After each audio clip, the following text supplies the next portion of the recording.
Tenu à titre exceptionnel, dans un contexte exceptionnel, ce 6e sommet extraordinaire des chefs d'État du G5 Sahel est une nouvelle ère qui se lève pour cette force conjointe, grâce à qui les États membres ont pu concevoir une architecture de défense collective contre la force du mal et définir de nouvelles approches pour amorcer le virage de l'émergence. Après un moment de turbulence, dû au décès tragique du maréchal du Tchad, le départ de la force française et le retrait du Mali de l'organisation, la nécessité de redynamiser l'organisation s'impose. Présidée par le chef de l'État, le général Mahamat Idriss Déby Itno, par ailleurs, président en exercice du G5 Sahel, était présent le président de la République islamique de la Mauritanie, Mohamed Ould El Ghazouani, celui du Niger, Mohamed Bazoum, et le président burkinabé, représenté par son ministre de la Défense, le colonel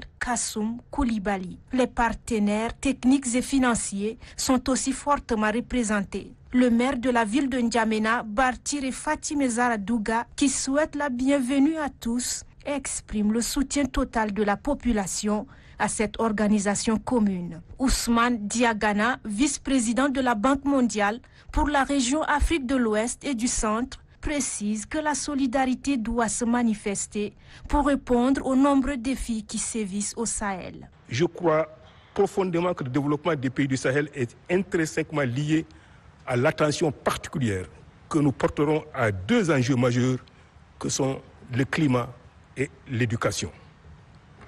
Avec une prévision d'une hausse des températures d'1,5 fois plus élevée que la moyenne mondiale, les pays du Sahel doivent donner la priorité à l'action climatique, y compris l'adaptation pour mettre la région sur la voie d'une croissance verte, résiliente, inclusive et durable. Dans cette même veine, Antonio Sanchez Benedito Gaspar, représentant de l'Alliance Sahel qui parle des opportunités et du potentiel que regorge la zone sahélienne, témoigne du soutien total de son institution. Comme à l'unanimité, l'Union européenne, l'un des partenaires traditionnels du G5 Sahel, promet être toujours au rendez-vous aussi longtemps que l'organisation en exprime le besoin.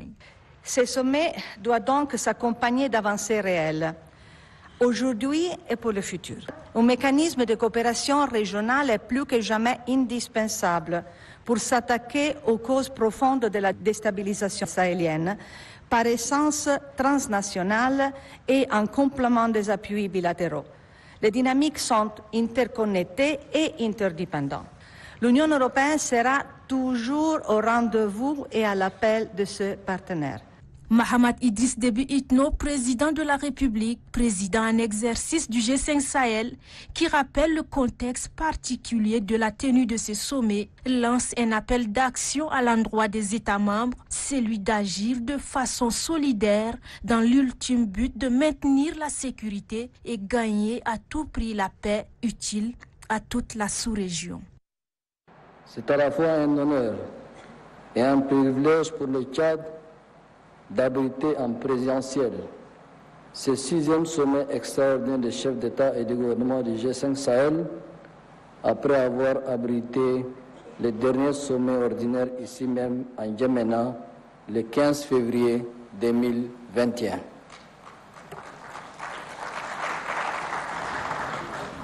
Depuis cette rencontre, deux de nos illustres pères fondateurs nous ont quittés. J'ai nommé le maréchal du Tchad Idriss Déby Itno et le président Ibrahim Boubacar Keïta, paix à leur âme.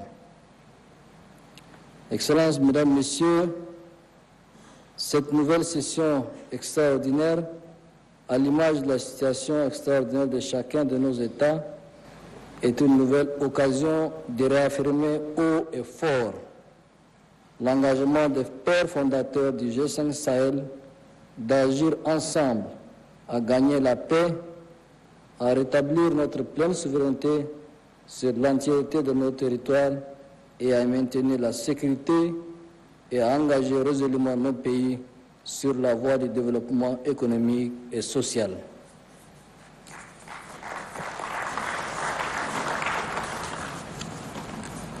Je voudrais ici m'incliner devant la mémoire de nombreuses victimes de la folie meurtrière qui sévit sous toutes les formes dans notre région depuis une décennie entière.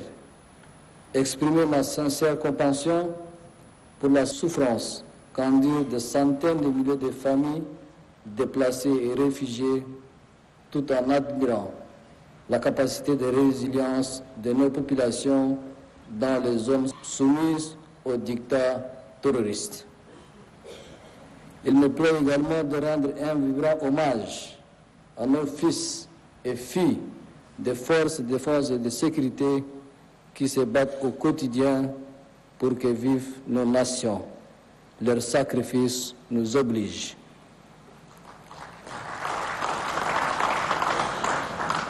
Ce sommet ainsi extraordinaire par l'espérance d'une action collective que nous voulons remettre en perspective pour nos concitoyens en s'appuyant sur nos forces vives et notre intelligence et aussi nécessairement avec l'accompagnement de nos partenaires traditionnels. Le G5 Sahel aura connu des défis politiques et sécuritaires majeurs au cours des 2 dernières années. Il s'agit par exemple de la situation au Tchad, marquée par le décès tragique du maréchal du Tchad, Idriss Déby Itno, tombé sur le champ d'honneur en défendant son pays. Les changements politiques survenus au Mali et au Burkina Faso, le retrait du Mali de notre organisation en mai 2021, le retrait des forces françaises du Mali en août 2022 et du Burkina Faso en février 2023 et l'intervention de la Russie au Mali.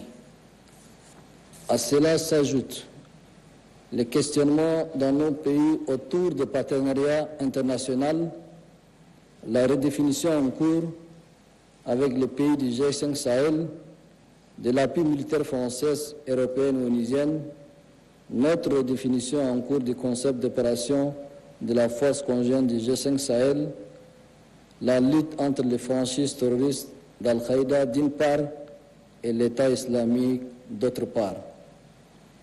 Cela sans occulter l'extension de la menace terroriste qui affecte désormais les régions septentrionales des pays côtiers du Golfe de Guinée dans une stratégie de déstabilisation de ces pays et de maîtrise de routes de trafic du Golfe de Guinée à la Méditerranée. La situation politique et sécuritaire dans notre sous-région connaît donc des développements aux conséquences sérieuses pour le G5 Sahel en tant que cadre institutionnel commun de coordination et de suivi de notre coopération régionale. Il nous appartient de ne pas trahir les idéaux de nos prédécesseurs, les espérances de nos populations et par-dessus tout, l'esprit d'unité qui fait l'ADN de notre G5 Sahel. Pour ce faire, je nous exhorte à rester unis pour être plus forts dans notre combat contre le terrorisme et en faveur du développement. Le présent sommet s'inscrit donc dans la dynamique du retour de notre organisation commune sur la scène internationale après une année 2022 difficile marquée par le retrait du Mali de notre organisation. En effet, le retrait de l'un des pays fondateurs est un événement douloureux qui nécessite une réflexion profonde sur nos engagements communs. Il nous rappelle l'esprit et la volonté des pères fondateurs du G5 Sahel, construits autour de la solidarité et de la mutualisation de nos efforts dans la lutte contre le terrorisme dans le Sahel. Nous devons renforcer notre volonté de créer un espace stable et fiable pour nos communautés et populations.